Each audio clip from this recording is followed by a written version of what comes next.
Hey, vinyl community, Jeff back here. And so, I got a couple things I'm going to show, but basically I've just been thinking, I don't know, getting into my brain, just wondering.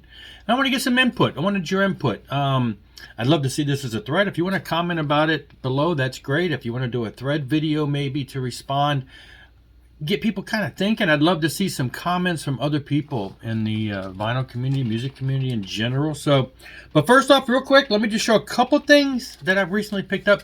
These are strictly just Amazon purchases that price dropped on them decent enough to go ahead and grab them. I went ahead and finally got the Keel Metal Cowboy album.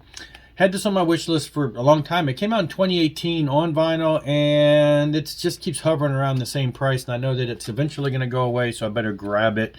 This is a reissue of his 2014 self-released Metal Cowboy album, and then EMP reissued it on CD, and they called it Reloaded.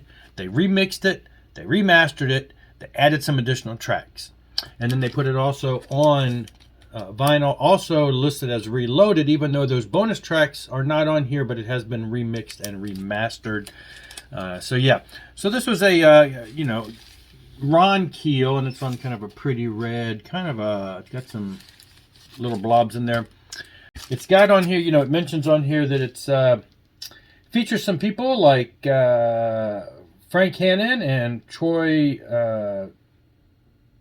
Lucetta of Tesla, Mike Vander Huel of Y&T, Paul Shortino of Quiet Riot, Travis Toy of Rascal Flatts, and Jeff and Eric of Cinderella, the late Jeff Lebar.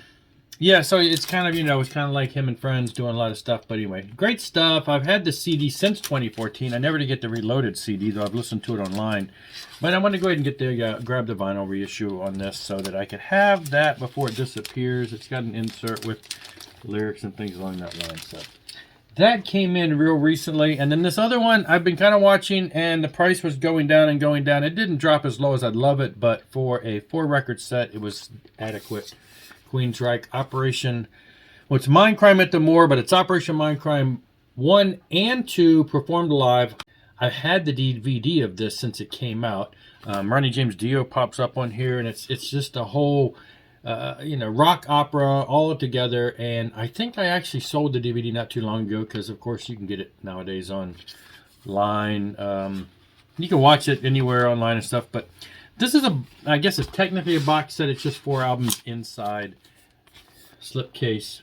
So it's a great sounding live album. I'll show one of the records because they're all in the same color. It came in like 3 different color variants, and this is the red marble. It is absolutely, I just love it. It's just red, a little black and white in there.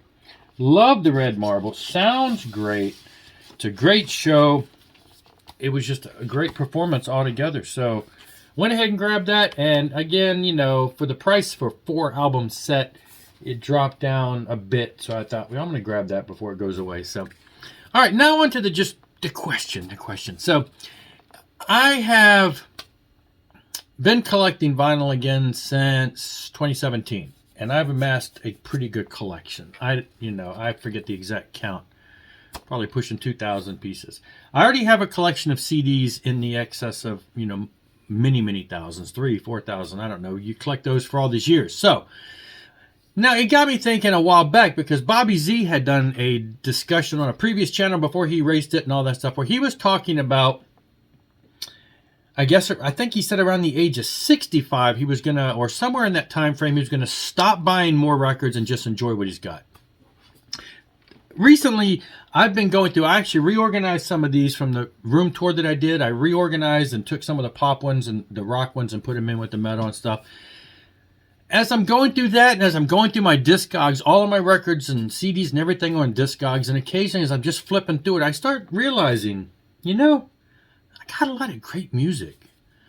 I have tons of great music, not all of which gets listened to enough, because I have tons of music. So then I got to thinking, when is enough? I'm a collector. I get into these modes of collecting. I got to be a completist on some bands like Keel. I need to get that Keel vinyl because it's going to be out of print, and I want to make sure I have all the vinyl that Keel has released. Not a completist in the sense of I need to have every single and every release and every type of Korean version and the Japanese version. Not that. Just I want a copy of each one of the studio live albums or whatever. Same with Queensryche. Love Queensryche. Love Queensryche. I don't have all their stuff on vinyl, but hey, I got one more. It's a live album. It's a great live album. So it's how the mind works. So what drives that need to buy something that not only I already have on CD, but, you know, whatever. What drives you to continue to buy, to collect? Why are we always going out and looking through bins, looking for rescues? In my case, I buy things that are rescue albums. Maybe they hold a very small place in my, you know, mind of I have to have that, probably just kind of like that would be nice to have. As I'm trying to realize now that I'm running out of space and don't really want to keep expanding, now I'm starting to think I need to be more selective. I know I've mentioned this before. I need to be more selective in what I buy. I need to stop buying stuff just to have or to rescue, you know, go to the thrift store and say, well, that'd be a cool pop album to have, but how often am I really going to listen to things like that? Be more selective.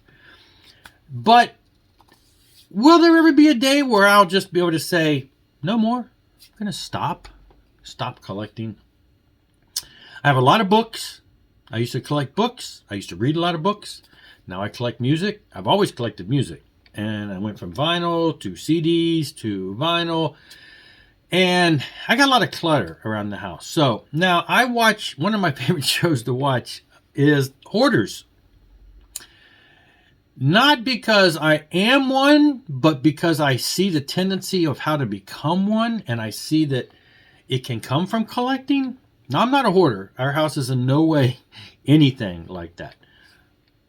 But who's to say that at one point I won't snap and become one? You know, it just makes me wonder. But I see these things now, and I look at these houses in hoarders, and I'm like, well, at least I'm not that bad. So, but a lot of times you hear on these stories about hoarders, you hear about trauma that just triggers. Somebody's spouse dies, their mother dies, somebody they were really close to, that causes them to go into this hoarding capability. Like I say, I'm not a hoarder, but I wonder sometimes if some kind of trauma in my life maybe has spawned this desire to collect, to have more.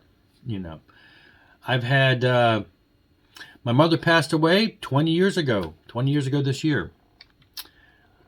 My oldest son passed away 14 years ago this month. Coming up in a couple of days. That's been heavy on my mind just because whenever we get to May, that happens. But there's a lot of things like that. Now, I've collected stuff way before any of these deaths. It's not like that. I'm just thinking, could these type of things make it worse? So my thoughts are, do you think you ever stop collecting? At what point? You know, Bobby made the comment about he's going to stop at a certain age and then enjoy them for the rest of his life. I'm looking through my collection now, and I've got so much music. I could enjoy the rest of my music for the rest of my life and probably never have a need again. Will I? Can I, you know, bring back, grab the reins, stifle this need to buy, this need to collect? Start a YouTube channel to show other people, because I don't have a lot of friends that are into this, and so this is kind of like therapy. But then, does that also feed the need to buy more? I got to have something to show, so I buy more. I've had that temptation at times. I just wonder, what are your thoughts? Have you ever struggled with this kind of stuff? What is it that causes us to continue to buy, and will it ever end? Do you think one day you could just say, I'm done. I'm done? Am I going back and rebuying stuff that I already had on CD just because I want it also on vinyl? Now I've got twice as much. I mean, you know, what's the reason for that? If you own it in one format, et cetera, et cetera. You know, there's all kinds of, everybody has different opinions. I'm just curious what your thoughts are. Do you think you'll ever stop? And if so, what would cause that? So I don't know. I have been for the past week, I've been playing and enjoying some of the deeper stuff in my collection, because again, I'm like, I got some great records here. I need to enjoy them and stop focusing on what's the next buy. And so I haven't really bought a whole lot recently. Those two, you know, kind of came about oddly. I think there's another album coming in today that really, it dropped to like half price.